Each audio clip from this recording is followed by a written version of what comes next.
ஓம் சாந்தி. நான் ஆத்மா.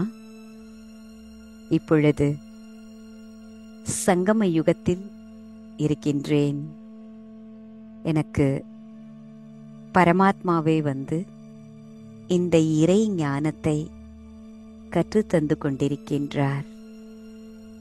இந்த நிச்சய புத்தியானது எனக்குள் வலுப்பெற்று கொண்டே இருக்கின்றது.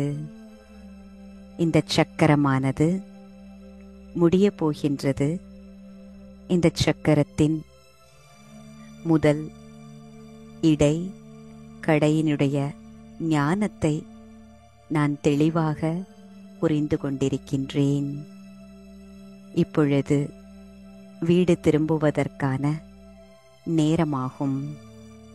ஆனால் வீடு திரும்புவதற்கு முன்பு நிறைய புண்ணிய கணக்கினை சேமிப்பு செய்ய வேண்டும்.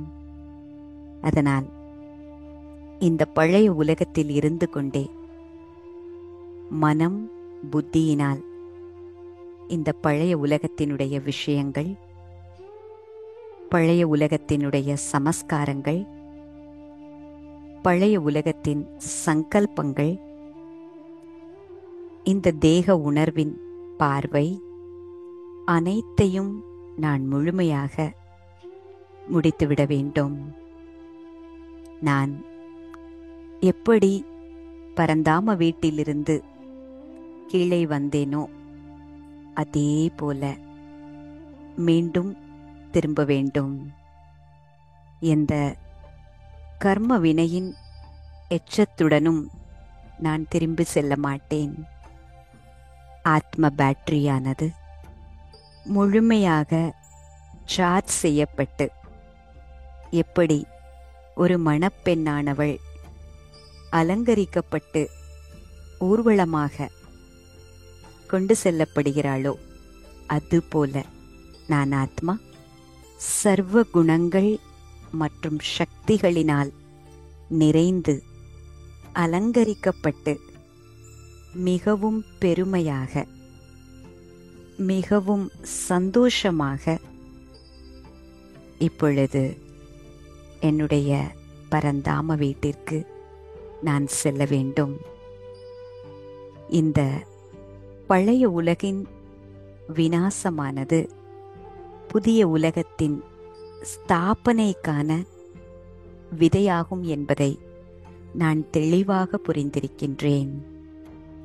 புதிய உலகத்திற்கு செல்வதற்கான தகுதியை இப்பொழுது இங்கிருந்தபடியே நான் வளர்த்து கொள்ள வேண்டும் என்று உறுதி பூணுகின்றேன். ஓம் சாந்தி.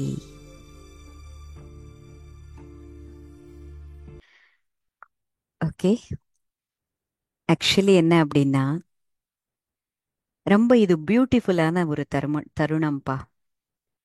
ஏன்னா நமக்கு தந்தை தான் வந்து இந்த படிப்பை சொல்லி கொடுக்கிறார் அப்படின்ற நிச்சய புத்தி நமக்குள்ள வரும் பொழுது நம்ம இந்த என்னெல்லாம் நம்ம கேட்டோமோ அதை சீரியஸா நம்மளுடைய வாழ்க்கையில தாரணை பண்ண ஆரம்பிச்சிருவோம்.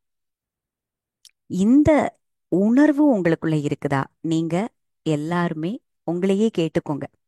இல்ல ஏதோ ஒரு விஷயத்திற்காக இந்த தியான கிளாஸ்ல சேர்ந்தோம், சில விஷயங்கள் தெரிஞ்சுக்கிட்டோம், ஓகே, அதை மட்டுமாவது ஃபாலோ பண்ணலாம்.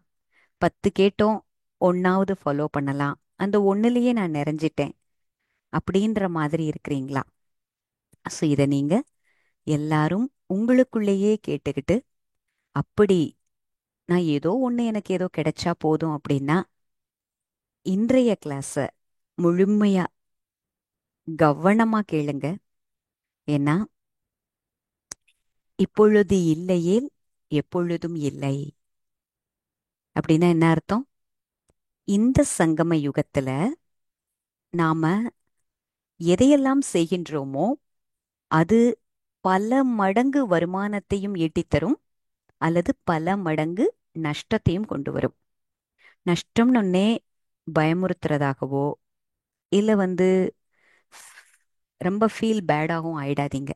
ஏன்னா இப்ப நம்ம சத்திய ஞானத்தை கற்றுக்கொண்டிருக்கிறோம். எப்படி நம்ம அடிக்கடி இந்த விஷயத்த சொல்றோம். அதாவது இந்த உலகமானது ஆத்மா, பரமாத்மா, இயற்கை, இந்த மூன்று விஷயங்களினால் ஆனது. இந்த மூன்று விஷயங்களையும் பிணைக்கின்ற ஒரு விதி என்ன அப்படின்னா இயற்கையினுடைய விதி மற்றும் கர்மத்தினுடைய விதி. பரமாத்மா என்ன சொல்றாரு அப்படின்னா, நானே இந்த கர்ம விதி, அதாவது இந்த நாடகத்தின் விஷயத்தில் கட்டுப்பட்டிருக்கின்றேன். நாடகம்னா என்ன அர்த்தம்? சத்யுகம் தொட்டு இந்த சங்கம யுகம் வரை என்னெல்லாம் ஈவென்ட்ஸ் நடக்குது, அந்த ஈவென்ட்ஸுக்கு பின்னாடி என்ன விதியானது அப்ளை ஆகுது, இந்த விஷயத்துக்கு பரமாத்மாவே கட்டுப்பட்டவர். ஏன் அப்படி சொல்றாரு? இப்ப நம்ம என்ன பண்றோம்? நம்ம குழந்தைகள் கஷ்டப்படுறாங்க, துன்பப்படுறாங்க அப்படின்னா சில சமயம் அவங்களுக்கு செல்லம் கொடுத்து வளர்த்துடுறோம். இல்ல அவங்க செய்த தவறுகளை நாம என்ன பண்ணிடுறோம் அப்படின்னா திருத்தாம, எப்படியோ அவன் நல்லா இருந்தா போதும் அப்படின்னு நினைச்சு நம்ம அவங்க மேல வச்சிருக்கின்ற அதீதமான பாசத்தினால தவறான வழிய நாமளே காட்டி கொடுக்கற மாதிரி ஆயிடுறோம். இல்லைன்னா அவங்க என்ன தவறு செஞ்சாலும் அவர்களுக்கு தண்டனை கிடைக்க கூடாது அப்படின்னு நாம விரும்புறோம். ஆனா இது எப்படி அப்படின்னா, அரசன் அன்று கொள்வான் தெய்வம் நின்று கொள்ளும் அப்படின்ற ஒரு பழமொழி இருக்குது. என்ன அப்படின்னா, இந்த கர்ம விதி எப்படி செயல்படுமோ அது பெர்ஃபெக்டா அப்படியே செயல்படும். பரமாத்மா இந்த கர்ம விதியில தலையிட மாட்டார். நம்ம இந்த ராஜயோக தியானத்தின் மூலமாக முக்கியமான ரெண்டு விஷயங்களை கற்றுக்கொண்டோம். அது பக்தியிலிருந்து முற்றிலும் வேறுபட்டது. பக்தியில என்ன சொன்னாங்க? இறைவன்தான் சுகத்தையும் கொடுக்கறான், இறைவன்தான் துக்கத்தையும் கொடுக்கறான். இறைவன் ஆட்டி வைக்கின்ற கை பாவைகள் நாம, அவன் எப்படி விரும்புகிறானோ அப்படி நம்மள ஆட்டுவிப்பான். இது ஒண்ணு பக்தியில சொல்லப்பட்டிருக்கிறது. அடுத்து என்ன? இறைவன் நினைத்தால் எதை வேணா செய்யலாம், அது ரெண்டாவது. ஆனா இந்த ஞானத்திற்கு வந்த பிறகு இறைவன் சுகத்தை மட்டுமே தருபவன், துக்கத்திற்கு காரணம் நாம் செய்த கர்மங்கள் அப்படின்ற ஒரு விஷயத்த தெளிவா நம்ம புரிஞ்சுக்கிட்டோம். அப்ப எப்பொழுது நமது துக்கத்திற்கு காரணம் நமது கர்மங்களோ, அந்த கர்ம விதியானது சரியாக அப்ளை பண்ணாதான் அது கூட நமக்கு நன்மை. இப்ப நம்ம என்ன நினைக்கிறோம்? இப்ப நமக்கு வர்ற கஷ்டத்தை இறைவன் கிட்ட போய், கடவுளே என் கஷ்டத்தை மட்டும் நீ நீக்கிடு அப்படின்னு நம்ம வேண்டுறோம்னு வச்சுக்கோங்க. உதாரணத்துக்கு, வேற யாரோ ஒருத்தர் கெட்ட காரியம் செய்றாங்க. அந்த கெட்ட காரியம் செய்யறவங்களும் இறைவன் கிட்ட போய் வேண்டுறாங்க. இப்ப இறைவன் ரெண்டு பேரையும் பாக்குறாங்க. ரெண்டு பேருக்குமே மன்னிப்பு கொடுத்துட்றாங்க. இப்ப கெட்ட காரியம் செய்தவன் என்ன நினைப்பான்? கெட்ட காரியம் செஞ்சுட்டு கூட இறைவன் கிட்ட மன்றாடி வேண்டி கேட்டுக்கிட்டோம் அப்படின்னா தான் செய்த செயல்களை இறைவன் மன்னிச்சிடுவார், திரும்பவும் நாம கெட்ட காரியம் செஞ்சுக்கலாம்.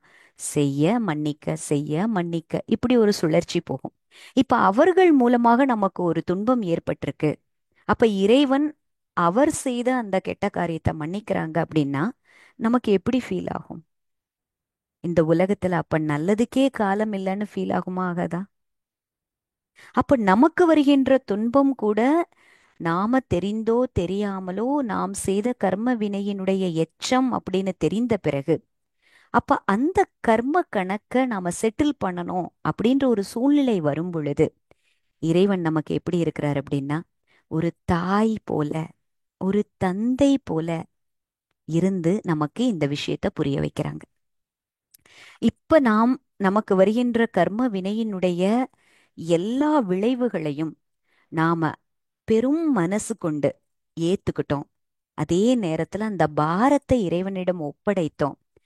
இனி வரும் இந்த சமயத்துல, இந்த நிகழ்காலத்திலையும் சரி, இனி வருகின்ற எதிர்காலத்திலையும் சரி, இந்த கர்ம விதிக்கு புறம்பாக ஒரு காரியத்தையும் நான் செய்ய மாட்டேன் அப்படின்னா இறைவன் நமக்கு கொடுக்கின்ற பரிசு என்ன அப்படின்னா இந்த சத்யுகம். இல்லைன்னா என்ன நடக்கும்? இல்லைன்னா என்ன நடக்கும் சொல்லுங்க. இப்ப நாம இது எதுவுமே கேட்கல, தான் தோன்றித்தனமா நம்ம வாழ்றோம். அவர் பாட்டுக்கு ஏதாவது வருவாரு சொல்லுவாரு, இதெல்லாம் சாத்தியமே கிடையாது. எவனோ என்னை அடிச்சுக்கிட்டே இருப்பான், நான் வந்து குட்ட குட்ட குனிஞ்சுக்கிட்டே இருக்கணுமா? எதிர்த்து ஒரு வார்த்தை சொல்லக்கூடாதா? அவன் ஓங்குனானா நான் ஓங்கக்கூடாதா? அவன் ஒண்ணு பேசுனானா நான் ஒன்னொன்னு பேசக்கூடாதா? அப்படின்னா அவங்க அடங்கவே மாட்டாங்க, அப்படின்னா அவங்க திருந்தவே மாட்டாங்க. அப்படின்னா நாம கர்ம கணக்க பெருசாக்கி கொண்டே போகின்றோம். இப்படி இந்த இப்படி பல விஷயங்கள் நம்ம இந்த பயணத்துல பார்த்துட்டோம். கடைசியா கிளைமாக்ஸ் மாதிரி தான் ஆத்மாவுக்கு தேவையான அஷ்ட சக்திகள். அப்ப நம்ம இந்த 4 சக்திகள் பத்தி நம்ம ரொம்ப தெளிவா விளக்கமா பார்த்துக்கிட்டே வரோம். சூழ்நிலைகள் மோசமாக இருந்தாலோ, மனிதர்கள் மோசமாக இருந்தாலோ, அதை நாம அப்படியே ஏத்துக்கணும். சாட்சியா இருந்து பார்க்கணும். நாம எந்த ஒரு விஷயத்திற்கும் ரெஸ்பாண்ட் பண்ணணுமே தவிர ரியாக்ட் பண்ணக்கூடாது. அந்த ரெஸ்பான்ஸ் நம்மளுடைய ஆத்மாவினுடைய குணங்கள், சக்திகளின் அடிப்படையில இருக்கணும். இப்படி பல விஷயங்களை பார்க்கும் பொழுது சில நேரம் நமக்குள்ளே சில கேள்விகள் எழலாம். இவ்ளோ அநியாயம் நடந்த பிறகும் கூட நான் ஏன் குரலை ஒசத்தக்கூடாது? நான் ஏன் இந்த கையை தூக்கக்கூடாது? இல்லைன்னா அவங்க நம்மள என்ன பண்ணிடுவாங்க? ரொம்ப கீழே அமுக்கிடுவாங்க. அப்படி கிடையாது. நாம ஒரு இடத்துல அவர்களினுடைய ஆளுமைக்கு உட்பட்டு இருக்கிறோம் அப்படின்னா அங்க ஏதோ ஒரு விஷயத்தினுடைய பந்தனத்துல இருக்கிறோம். We are bonded, we are trapped. புரியுதுங்களா? நம்ம ஒரு விஷயம் இறைவனினுடைய ஆணைப்படி, இறைவனினுடைய சத்திய ஞானத்தின்படி நம்மளால செய்ய முடியல, அப்ளை பண்ண முடியல அப்படின்னா அதற்கு முக்கியமான காரணம் என்ன அப்படின்னா நம்ம யார் கூட இருக்கிறோமோ அவர்களினுடைய டிபெண்டன்சில இருக்கிறோம்னு அர்த்தம். இந்த இந்த விஷயம் புரியுதுங்களா? இது ரொம்ப ஆழமான விஷயம். உண்மையிலேயே அவர்களனால தான் என்னால வந்து இதை ஃபாலோ பண்ண முடியல அப்படிங்கிறது ரொம்ப தவறான கூற்று. நான் அவர்களுடன் எமோஷனலி, ஃபினான்ஷியலி, சோஷியலி கனெக்ட் ஆயிருக்கிறேன், டிபெண்ட் ஆயிருக்கேன். அதனால தான் நான் சுதந்திரமாக இல்லை அப்படிங்கிறது தான் சத்தியமான உண்மை. அப்ப ஃபர்ஸ்ட் பாயிண்ட் என்ன அப்படின்னா, இறைவன் வந்திருக்கிறாரு, இந்த சத்திய ஞானத்தை கொடுத்திருக்கிறாரு. அவரோட இந்த வழிகாட்டுதலின்படி நான் ஒவ்வொரு ஸ்டெப்பையும் எடுத்து வச்சேன் அப்படின்னா கண்டிப்பாக யாருக்குமே நஷ்டம் கிடையாது. நான் இப்படி செய்யறதுனால என் குடும்பத்துல இருக்கிறவங்களுக்கு நஷ்டமா அப்படின்னா கிடையவே கிடையாது. நான் அவங்களையும் இந்த கர்ம பந்தனத்திலிருந்து, கர்ம கணக்கிலிருந்து விடுதலை அடையச் செய்கின்றேன். அதுக்கப்புறம் அந்த உறவானது ரொம்ப அழகாக மலருமே தவிர உறவு மடிந்து போகாது. ஸோ இதை நம்ம நல்லா ஆழமா புரிஞ்சுக்கணும். ஒரு சின்ன கதை. இந்த கலை கூத்தாடிகள்லாம் இருப்பாங்க இல்லையா, அவர்கள் வந்து ரோட்ல இந்த ஷோ காண்பிப்பாங்க. கலை கூத்தாடிகள் பார்த்திருக்கீங்களா? எப்படின்னா உதாரணத்துக்கு ஒரு பெரிய உயரமா இருக்கிற ஒரு ஒரு இடத்துல, அதாவது உயரமாக ஒரு கயிறை கட்டிடுவாங்க. அந்த கயிறை வந்து 2 கோல், அதாவது 2 கம்பு மூலமா இணைச்சிடுவாங்க. ஸோ இவர்கள் என்ன பண்ணுவாங்க, அப்படி ரொம்ப, அதாவது 2 மாடி உயரத்துல கூட அந்த கயிறானது கட்டப்பட்டிருக்கும். அவங்க கிட்ட நம்ம எந்த விதமான, என்ன சொல்றது, லைஃப் ப்ரூஃப் ஜாக்கெட் மாதிரி எந்த கவசமெல்லாம் போட்டுட்டு இருக்க மாட்டாங்க. அதாவது ஹெட் கியர்லாம் சொல்றாங்க பாருங்க, ஹெல்மெட் மாதிரியோ, இல்ல வந்து நம்ம இப்ப கிரிக்கெட் எல்லாம் விளையாடும் பொழுது என்ன பண்ணுவாங்க, இந்த கால் முட்டியில அடிபட்டுறக்கூடாதுன்னு சொல்லிட்டு அங்க வந்து ஒரு பாதுகாப்பு கவசம் போடுவாங்க, தலைக்கு ஹெல்மெட் போடுவாங்க. இப்படி நிறைய அந்த பாதுகாப்பு, அதாவது ஈவன் எல்போ இடத்துல கூட நம்ம அவங்க வந்து இது கொடுப்பாங்க, அந்த பேடிங் பண்ணியிருப்பாங்க. ஸோ தட் பந்து வந்து அடிச்சதுன்னா அங்க எதுவுமே காயமாயிடக்கூடாதுன்னு சொல்லிட்டு, அந்த மாதிரி எதுவுமே இல்லாம இந்த கலை கூத்தாடிகள் எந்த விதமான பாதுகாப்பு கவசமும் இல்லாம ஒரு 2 மாடி உயரத்துல கட்டப்பட்டிருக்கின்ற அந்த கயிறு மேல நடக்கிறார். அப்படி ஒரு காட்சி மனசுல அப்படி கற்பனை பண்ணிக்கோங்க. இதுக்கு மேல ஒரு பியூட்டி என்ன அப்படின்னா, இவர் நடக்கிறதற்கு முன்னாடி தன்னுடைய, தான் பெற்ற குழந்தையை தன்னுடைய தோள்ல, ஒரு 2 வயசு குழந்தைன்னு வச்சுக்கோங்களேன், 2 வயசு குழந்தைய தன்னுடைய தோள்ல சுமந்துக்கிட்டு அந்த கம்பு மேல ஏறி கயிறுல நடக்கிறாரு. கையில கூட ஒரு கோல் கூட வச்சுக்கல, அந்த பேலன்ஸ் பண்ணுவாங்க இல்லையா, அதற்கான ஒரு கம்பு கூட இல்லை. அப்படியே நடக்கிறாரு. கிட்டத்தட்ட ஒரு 10-15 அடி தூரம் இருக்கிறது இந்த கயிறு. ஒரு முனையிலிருந்து இன்னொரு முனை வரை நடக்கிறாரு. சுத்தி இருக்கிறவங்கெல்லாம், அதாவது இந்த சப்தத்தினால் கூட அவருக்கு எந்த டிஸ்டர்பன்ஸ் ஆயிடக்கூடாது அப்படின்னு ஒரு ஆச்சரியத்தோட பாக்குறாங்க. அவரு அந்த முனையை அடைந்து கீழே இறங்கின பிறகு கரவொலியானது ஆகாசத்தையே பிளக்குது. எல்லாரும் பயங்கரமா பாராட்டுறாங்க. எவ்வளோ எவ்வளோ ஒரு உங்க மனதுல அந்த புத்தியானது, மனமானது எவ்வளவு ஒரு கான்சென்ட்ரேஷன், எவ்வளவு ஒருமுகப்படுத்தி மொத்தமா நீங்க உங்களை உங்க வசம் கொண்டுட்டு வந்து பேலன்ஸ் பண்ணீங்க. எவ்வளோ பெரிய விஷயம். இந்த இந்த விஷயத்த செய்யும் பொழுது உங்க குழந்தைய வேற நீங்க தோள்ல வச்சுக்கிட்டீங்க. எவ்வளோ பெரிய ரிஸ்க். லேசா அந்த பையன் வந்து சிலிர்த்தாலோ இல்ல வந்து அந்த பையனுக்கு ஏதோ ஒரு பயம் வந்து அழுதாலோ செஞ்சாலோ இவரோட கவனம் மாறும்ல. இது எதையுமே நீங்க பொருட்படுத்தாம ரொம்ப அழகா கடந்து வந்தீங்க. ரொம்ப பியூட்டிஃபுல்லா இருந்தது அப்படின்னு சொல்லும் பொழுது இவர் கேட்கிறார், நான் நான் வந்து எந்த அளவுக்கு என் மேல அந்த கான்சென்ட்ரேஷன் பவர் வச்சிருக்கிறேன், அதை உங்களால பார்க்க முடிஞ்சதா அப்படின்னு கேக்குறாரு. எல்லாருமே ஒருமித்து சொல்றாங்க, ஆமா, நீங்க அவ்வளவு ஃபோக்கஸ்டா இருந்தீங்க.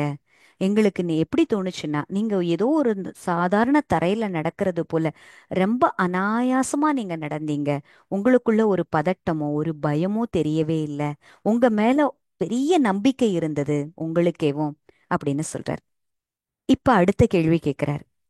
நீங்க என்ன நினைக்கிறீங்க, நான் இன்னொரு முறை இந்த கயிறு மேல நடந்தா கூட இதே மாதிரி நடந்து கடந்துருவேனா அப்படின்னு கேக்குறாரு. உடனே எல்லாரும் சிறிது நேரம் ஒரு நொடி கூட தாமதிக்காம, ஆமா, உங்களால கண்டிப்பா முடியும் அப்படின்னு சொல்றாங்க. இப்ப அடுத்த கேள்வி கேக்குறாரு. உங்கள யாராவது உங்களுடைய குழந்தைய ஏன் தோள்ல சுமப்பதற்கு அனுமதி கொடுப்பீங்களா? யாராவது முன் வர முடியுமா அப்படின்னு கேக்குறாங்க. இதுவரை உடனேக்கு உடனே பதில் சொன்ன கூட்டம் இப்பொழுது மொத்தமா நிசப்தமாயிடுச்சு. யாருமே முன் வரல. இதுதான்ப்பா நாம இறைவன் மீது வைத்திருக்கின்ற பிலீஃபா, ட்ரஸ்டா. நான் இறைவனை நம்புறேன்ற லெவல்ல இருக்கிறேன்னா, இறைவன் எனது துணைவன் அப்படின்ற அந்த ட்ரஸ்டா. அந்த ட்ரஸ்ட் வேற, நம்பிக்கை வேற. ட்ரஸ்ட் இருந்ததுன்னா நான் என்ன செய்யறோமோ அதை, அதாவது இங்கிருந்து குதி அப்படின்னா கூட எங்கிருந்து வேணா குதிப்போம். அது ட்ரஸ்ட். பிலீஃப் அப்படின்னா, ஆமா, இறைவன் இருக்கிறார், அவர் வந்து மகிமை புரிந்தியவர், அவர் உயர்ந்ததிலும் உயர்ந்தவர், சர்வசக்திவான், அவரை பற்றி தெரிந்து கொள்வது, அவரது மகிமையை புரிந்து கொள்வது, இறைவனை நம்புவது, அது வேறு. பிலீஃப் வேறு, ட்ரஸ்ட் வேறு. இப்பொழுது இந்த சங்கம யுகத்தில் நம்ம இறைவனின் மீது முழுமையான நம்பிக்கை வைத்திருக்கிறோமா? ஏன்னா பிரம்மகுமாரிகள்ல நாங்க டெய்லியுமே இது இறைவனே எனக்கு கற்றுக் கொடுத்த பாடம், இதுல ஏதாவது ஒரு பிழை இருக்க முடியுமா? இப்ப கூட பாருங்க, இந்த சயின்டிஸ்ட் எல்லாம் எத்தனையோ தியரம்ஸ் உருவாக்குறாங்க, எத்தனையோ ரிசர்ச் பண்றாங்க. ஏற்கனவே அவர்கள் கண்டுபிடித்த கண்டுபிடிப்பையே இது தவறுன்று முறியடிக்கிற மாதிரி அவர்களே ஒரு தீசிஸ் எழுதுறாங்க. இல்லைன்னா ஒருத்தர் கண்டுபிடிச்ச ஒரு விஷயம், ஒருத்தர் கண்டுபிடித்த ஒரு தியரிய இன்னொருத்தர் எக்ஸ்பெரிமெண்ட் மூலமாக அதை வந்து முறியடிக்கிறாரு. ஏன்னா இது மனிதர்களினுடைய விஷயம் இல்லையா? சோ அவர்கள் கற்பிக்கின்ற கல்வியோ அவர்கள் சொல்கின்ற விஷயத்திலேயோ முழுமையா நம்மளால இது சரின்னு ஏத்துக்க முடியாது. ஆனா இங்க அனைத்து வேதங்களின் சாரமாக இருக்கின்ற, ஞானத்தின் கடலாக இருக்கின்ற, ஞான சூரியனாக இருக்கின்ற பரமாத்மா இந்த ஞானத்தை கற்றுக் கொடுக்கிறார். எதுக்காக கற்றுக் கொடுக்கிறார்? இந்த சக்கரம் முடிய போகிறது. என்ன சக்கரம்? இந்த சிருஷ்டியினுடைய சக்கரம், படைப்பினுடைய சக்கரம். நம்ம எங்க வந்து நிக்கிறோம் இப்போ இந்த சக்கரத்துல? சொல்லுங்க. சக்கரத்துல எந்த பகுதியில வந்து இப்ப நின்னுட்டு இருக்கிறோம்? சங்கமங்கத்துல. சங்கம யுகத்துல இருக்கிறோம். கலியுகத்தின் இறுதி, அதுலயும் ஃபேக் எண்ட் ஆஃப் கலியுகம், கலியுகத்தினுடைய இறுதி முனையில இருக்கிறோம். நம்ம பரமாத்மாவினுடைய ஞானம் கிடைத்ததுனால நாம என்ன சொல்றோம்? ரொம்ப பெருமையா, நான் சங்கம யுகத்துல இருக்கிறேன். ஆனா இந்த உலகத்துல இருக்கிற மற்ற ஆத்மாக்களுக்கெல்லாம் இது எந்த யுகம்? மற்ற கலியுகம். கலியுகம். கலியுகம். கலியுகமாகத்தான் இருக்கிறது இல்லையா? அப்ப இப்படி இந்த சக்கரம் முடிய போகின்ற இந்த நேரத்துல, இன்னும் சிறிது காலமே இருக்கக்கூடிய இந்த நேரத்துல, நான் இப்பொழுது வீடு திரும்ப வேண்டும். எந்த வீடு திரும்பணும்? எந்த வீடு திரும்பணும்? பரந்தாமம். பரந்தாமம் என்பதுதான் அனைத்து ஆத்மாக்களினுடைய வீடு. இந்த வீடு திரும்ப வேண்டிய நேரம் வந்துருச்சா இல்லையா? என்ன நினைக்கிறீங்க?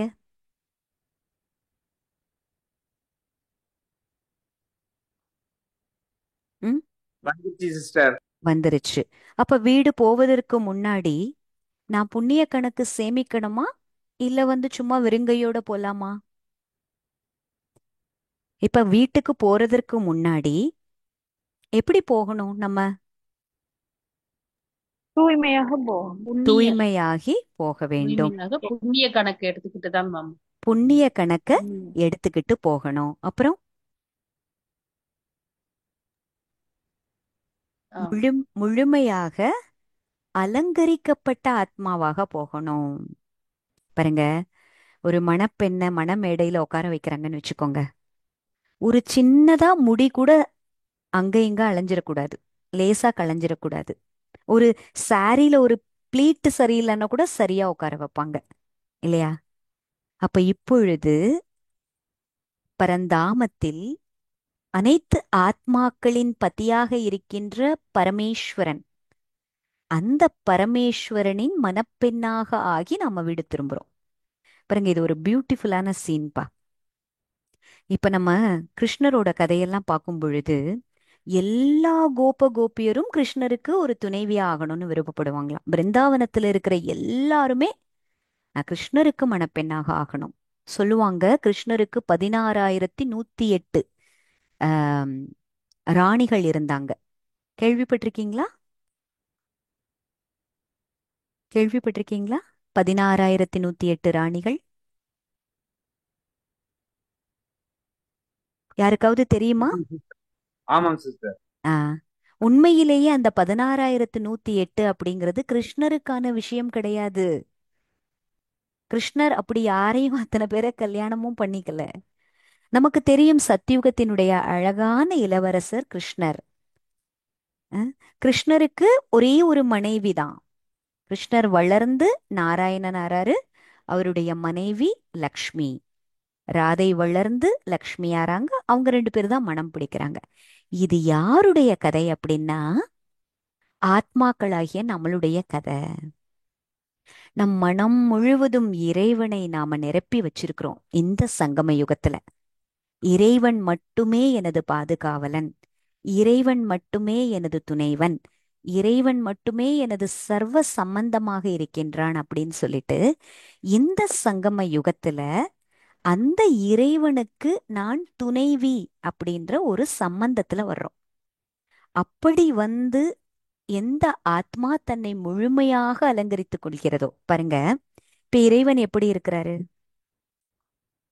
அன்பின் கடலாக, அமைதியின் கடலாக, சக்தியின் கடலாக, ஞானத்தின் கடலாக, இப்படி எல்லா குணங்களின் கடலாக இருக்கிறார். இப்ப ஒரு வரன் இருக்கிறாங்க. அந்த வரனுக்கு வது எப்படி நீங்க செலக்ட் பண்ணுவீங்க? அந்த வரன் நல்ல ஒரு சிகப்புன்னு வச்சுக்கோங்க. அந்த வரனுக்கேற்ற வது கூட சிகப்பா இருக்கணும். அந்த வரன் நல்லா படிச்சவங்கன்னு வச்சுக்கோங்க. அந்த வது கூட நல்லா படிச்சிருக்கணும். அந்த வரன் ஒரு நல்ல ஒரு செல்வ செழிப்பான ஒரு குடும்பத்தை சார்ந்தவர்கள் அப்படின்னா அதுக்கேத்த மாதிரி செலக்ட் பண்ணுவாங்க. இப்ப இது எதுவுமே இந்த மாதிரி தேக சம்பந்தப்பட்ட விஷயங்கள் கிடையாது. இது ஆத்ம சம்பந்தப்பட்ட விஷயம். நான் ஆத்மா எப்பொழுது பரமாத்மாவிற்கு சமமாக ஆகின்றேனோ அப்பொழுது நம்மளுடைய காம்பினேஷன் நம்ம கம்பைன்ட் ஆயிடுறோம். அப்படின்னா என்ன அர்த்தம்? பரமாத்மா எந்த குணங்களின் கடலாக இருக்கின்றாரோ அந்த குணங்களை நான் ஆஸ்தியாக அடைகிறேன். அப்ப அவருக்கு இணையான மேட்ச் ஆறேன்னு அர்த்தம். சோ இப்படி பக்தியில கூட தலைவன் தலைவி, அதுக்கப்புறம் தாய் தந்தை, தோழன், சகோதரன், இப்படி பல சம்பந்தங்கள்ல இறைவனை நினைப்பதுண்டு. அதுபோல இங்கேயும் கூட இறைவன் மீது நமக்கு அன்பு வரணும் அப்படின்னா, ஒரு உறவு இல்லாம, உறவின் ரீதியில நம்ம அவரை பார்க்காம நமக்கு அன்பு வர முடியாது. அப்ப இது மாதிரி யோசிக்கணும். அவர் பிரியதர்ஷன், நான் பிரியதர்ஷினி. அவர் மணவாளன், நான் மணப்பெண். அப்படின்னா எனக்கு தகுதி அது போல ஆகணும். இப்படி பல விஷயங்கள்ல நாம இறைவன் எதற்காக வந்திருக்கிறார், நான் அவருக்கு துணையாக நான் ஆகிட்டேனா, அப்படி துணையாக ஆவது என்றால் எனக்குள்ளே அந்த தகுதிகளை வளர்த்திருக்கிறேனா? அஹ்?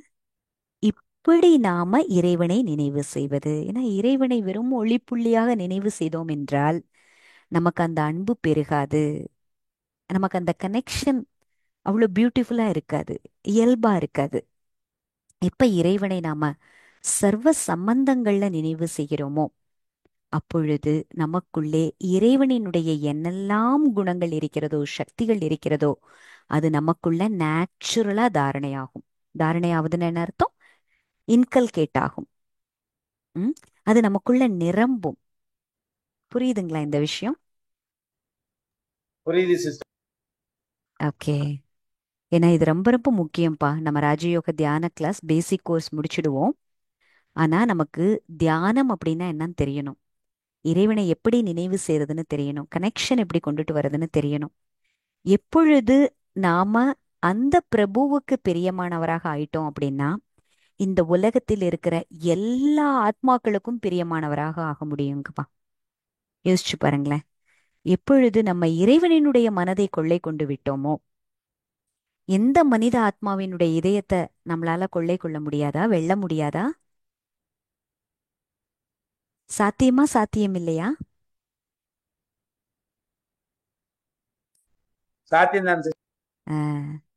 சோ இந்த ராஜயோக தியானத்துல ரொம்ப முக்கியமான ஸ்டெப்பு இறைவனை சர்வ சம்பந்தங்கள்ல நினைவு செய்யறது. இது நம்மளா ஏதோ ஒரு இமேஜினேஷனோ இல்ல நம்மளா ஒரு ஒரு ஒரு நம்மளா இப்படி நினைச்சுக்கிறதோ கிடையாது. இறைவனே என்னை மன்மனாபவ, என் ஒருவனை மட்டும் மனதினால் நினைவு செய். இந்த மன்மனாபவ அப்படிங்கிறது கீதையில் எழுதப்பட்டிருக்கிறது. அதனுடைய பொருள் இப்பொழுது பரமாத்மா நமக்கு தெளிவா புரிய வைக்கிறார்.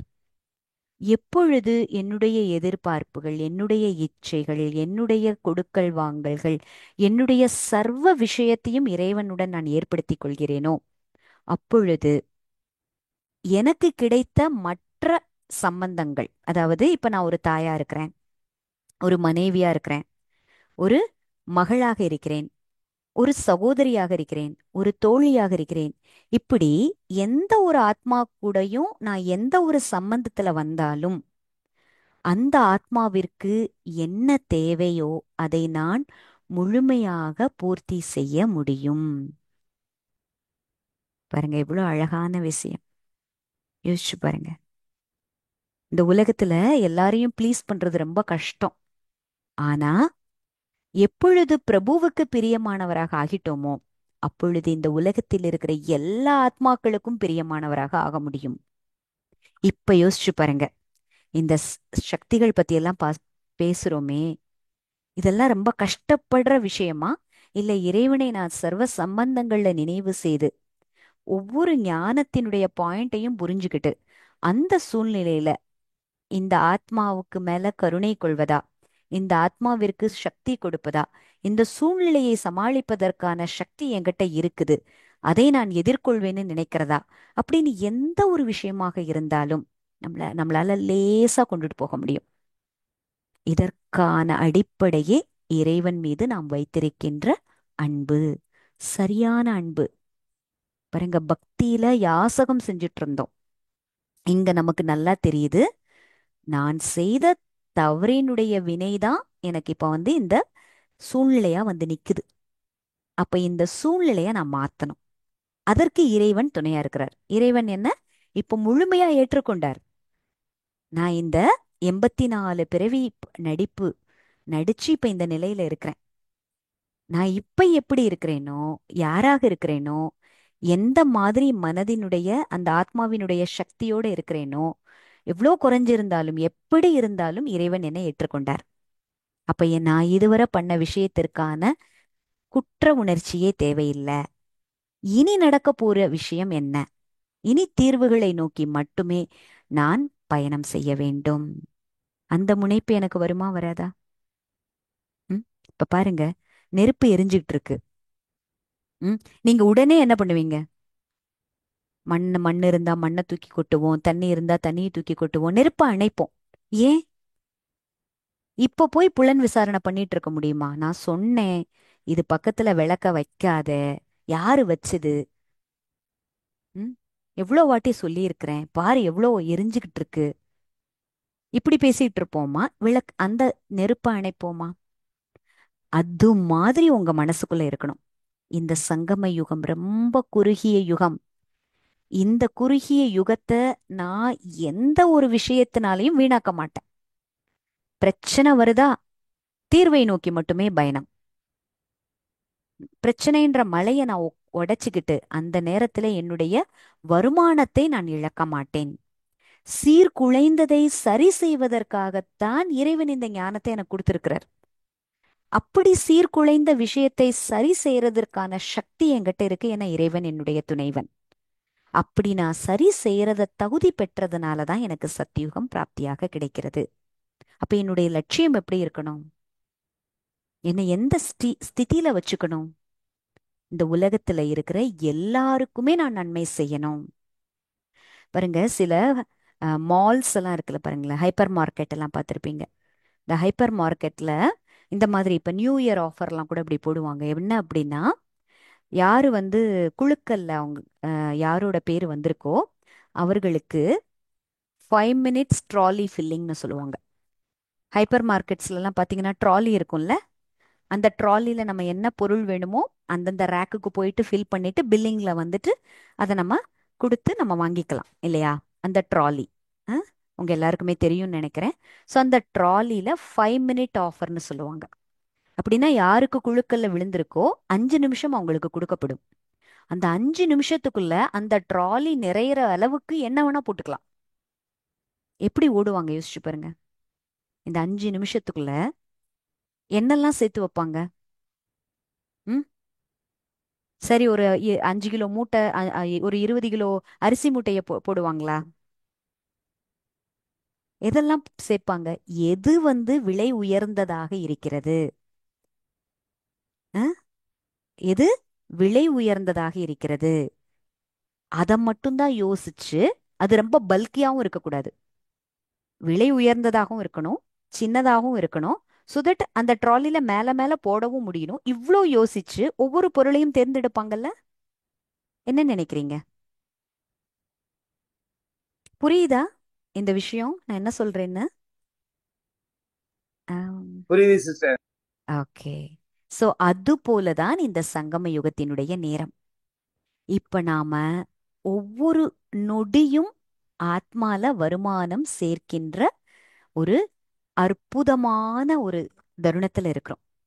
அது மட்டும் இல்ல, நம்ம ஒண்ணு கரெக்டா எடுத்து வச்சோம்னா நமக்கு பல மடங்கு அதற்கான வருமானம்.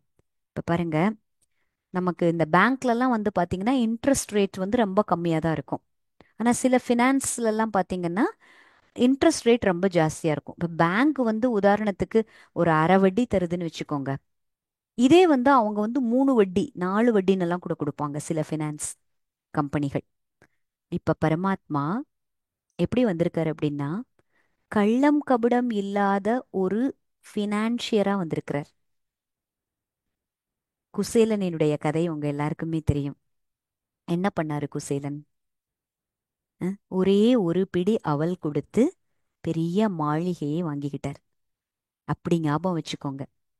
நாம இப்பொழுது நம்மளுடைய தேவையில்லாத எல்லா சமஸ்காரங்கள் எல்லாத்தையும் பரமாத்மா கிட்ட ஒப்படைச்சு அதற்கு பதிலாக சத்தியுகம் திரேதா யுகம் அப்படின்ற உலகத்தினுடைய மாபெரும் அதிசயமான யுகத்துக்கு நம்ம போக போறோம். பாருங்க, என்ன 7 அதிசயம் பத்தி சொல்றாங்க. உண்மையிலேயே இந்த ஞானம் அதிசய ஞானம். ஏன்னா மனிதனை தேவதையாக்குது, இந்த உலகத்தை சொர்க்கமாக்குது, இந்த முள் காடை மலர் தோட்டமா மாத்துது. அப்ப இதுதானே பெரிய அதிசயம். இந்த ஞானத்தின் மூலமாகத்தானே நம்ம ஆறோம் இப்படி. இந்த மாதிரி விஷயங்கள் நம்ம மனசுக்குள்ள டெய்லியும் சிந்தனை செய்ய செய்ய நம்ம வாழ்க்கையில இருக்கின்ற சின்ன சின்ன விஷயங்களுக்கு நாம கொடுக்கின்ற பெரிய கவனம், பெரிய டைம், பெரிய டைம் கொடுக்குறோம் அப்படின்னா அதை பெருசா நினைக்கிறோம். அந்த மாதிரி விஷயங்கள் எல்லாம் போயிடும். ஏன்னா நான் இப்பொழுது எனக்கு கிடைக்கக்கூடிய விஷயம் அவ்வளோ பெருசா இருக்குது. எப்படி அந்த 5 மினிட் ட்ராலி ஆஃபர் மாதிரி டைம் கம்மியா இருக்குது, எனக்கு கிடைக்க வேண்டிய வருமானம் பெருசா இருக்குது, நான் முழுமையா சம்பாதித்து போகணும்.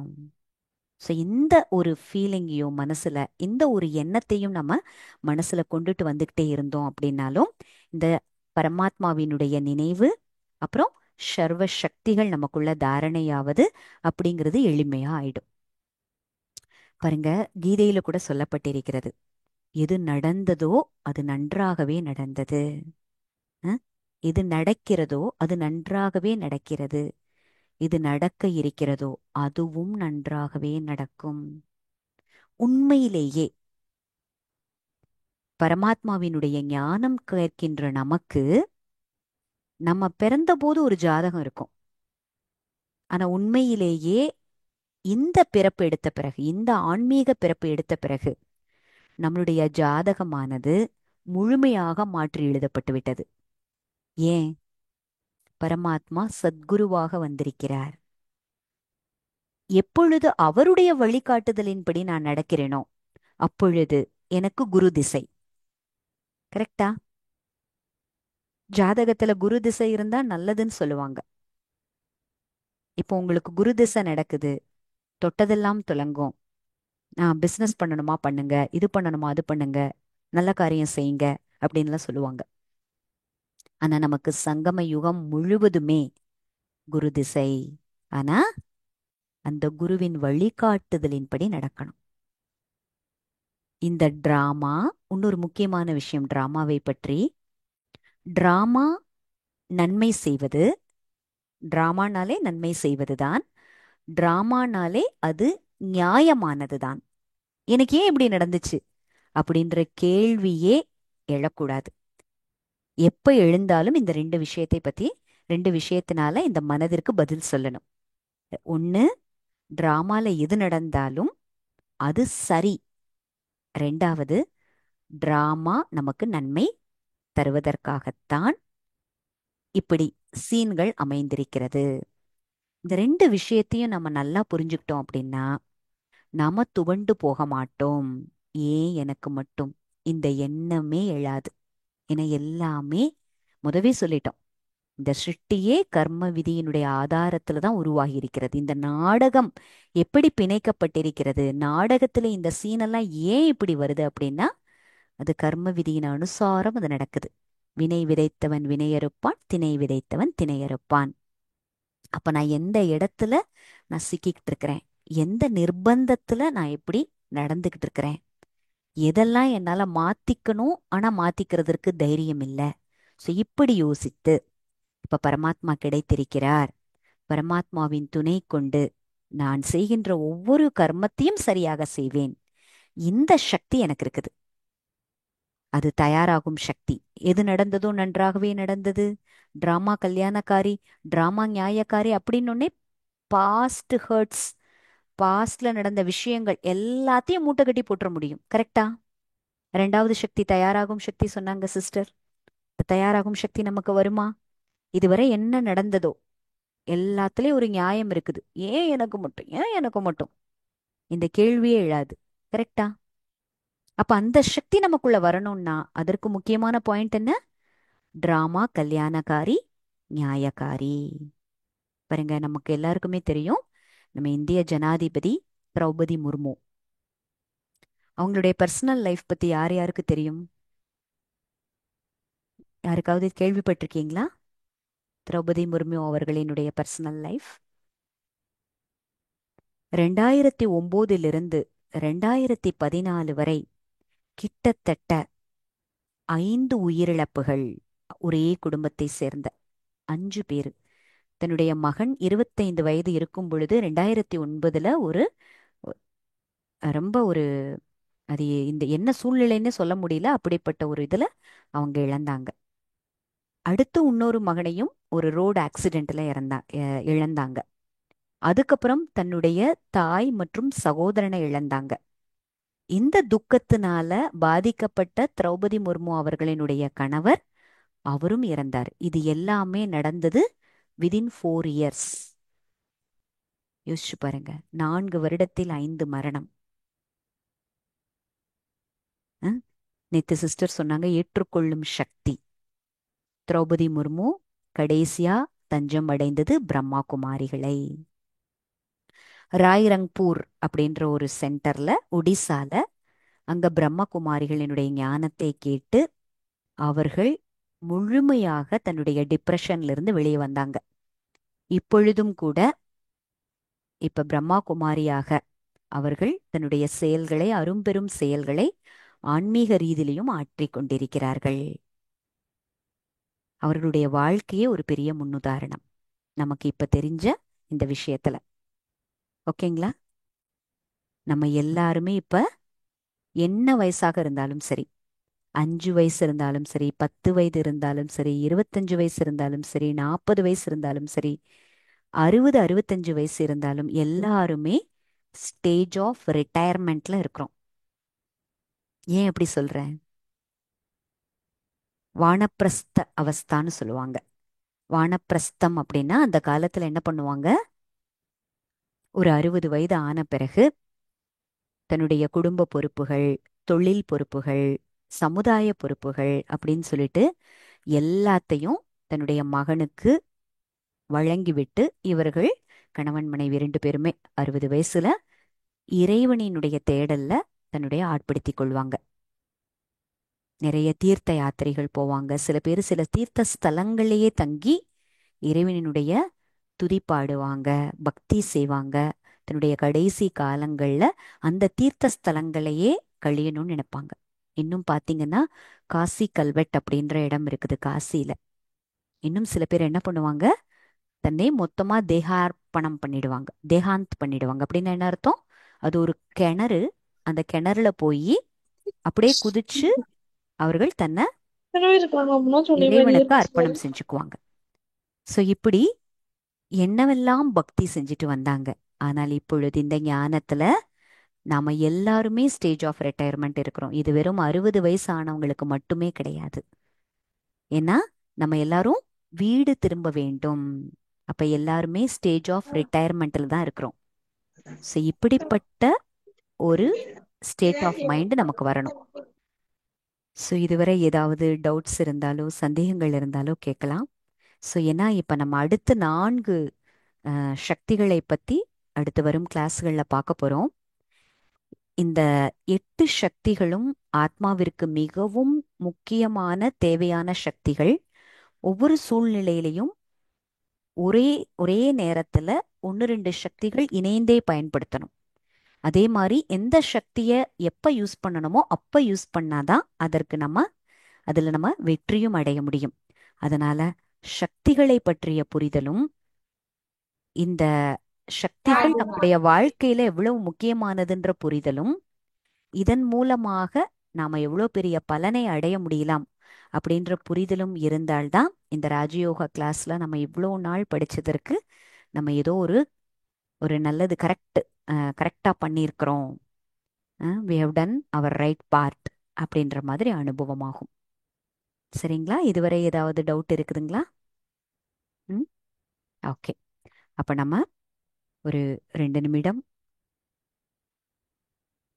தியான பயிற்சி செய்துட்டு கிளாஸ் நிறைவு பண்ணிக்கலாம். எல்லாரும் அவங்க எங்கெங்க உட்காந்துருக்கிறீங்களோ அந்த இடத்துல வேற எந்த காரியம் செய்யாம கூட இருக்கிறவங்கள கொஞ்சம் பேசாது இருக்க சொல்லிட்டு, இல்லைன்னா நீங்க ஒரு தனியா இடத்துல போய் உக்காந்துக்கோங்க. இது ரொம்ப ரொம்ப இந்த 5 மினிட்ஸ் அப்படிங்கிறது நம்ம ஆத்மாவை சார்ஜ் பண்ணுது. ஓகேங்களா? ஓம் சாந்தி. நான் ஆத்மா. இந்த சிருஷ்டி சக்கரத்தின் இறுதியில் சங்கம யுகத்தில் இருக்கின்றேன்.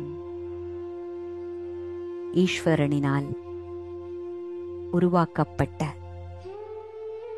இந்த பிராமண குலத்தை சேர்ந்த ஆத்மா நான்.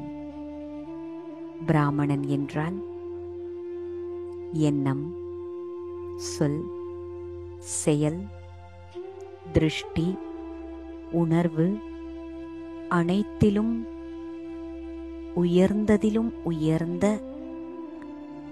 தன்மையை பெற்றிருப்பதாகும். எந்த விதமான சாதாரண தன்மையும் எனக்குள் இப்பொழுது ஏற்பட்டுவிடக்கூடாது. நான் ஆத்மா இந்த சங்கம யுகத்தில் மிகவும் முக்கியமான கட்டத்தில் இருக்கின்றேன். எடுத்து வைக்கின்ற ஒவ்வொரு சரியான அடியும் எனக்கு பல மடங்கு புண்ணிய கணக்கை கொண்டு தருகின்றது. ஒரு நொடியை இழப்பதினால் அவ்வளவு வருமானத்தையும் நான் இழக்கின்றேன். ஒரு நொடியை சரியாக பயன்படுத்துவதினால் அவ்வளவு வருமானத்தையும் நான் பெறுகின்றேன். இப்படிப்பட்ட சங்கல்பமானது எனக்குள் இருக்க வேண்டும். பரமாத்மா கொடுக்கின்ற இறை ஞானமானது என்னை பல மடங்கு பாக்கியசாலியாக ஆக்குகிறது. இந்த இறை படிப்பின் மூலமாக நானும் நன்மை பெற்று உலகத்தில் இருக்கின்ற அனைவருக்கும் நன்மையை பெறச் செய்ய வேண்டும்.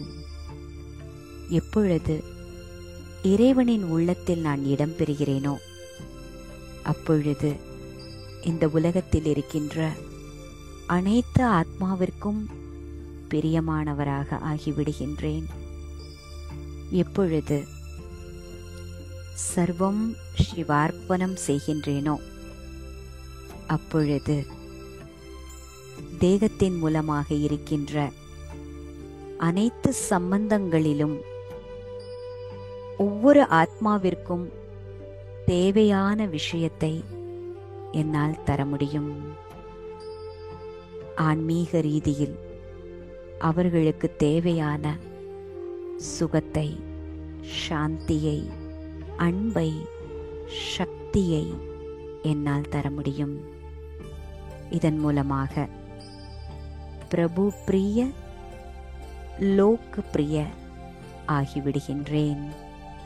பரமாத்மா மீது வைத்திருக்கின்ற இந்த அன்பானது எனக்குள்ளே சர்வ சக்திகளை நிரப்புகின்றது.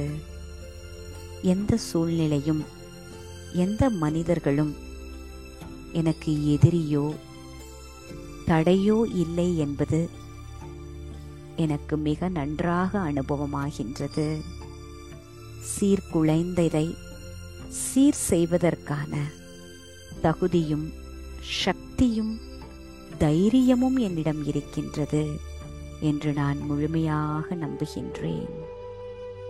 பரமாத்மாவின் துணை கொண்டு இந்த உலகமானது கலியுகத்திலிருந்து சத்தியோமாக மாறுகின்றது என்பதை நான் புரிந்து கொள்கின்றேன். அதற்கு துணையாக இருப்பதில் நான் பெருமிதமும் கொள்கின்றேன்.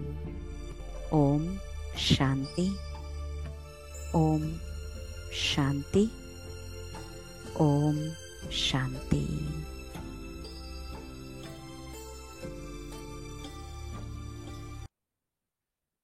So thank you very much.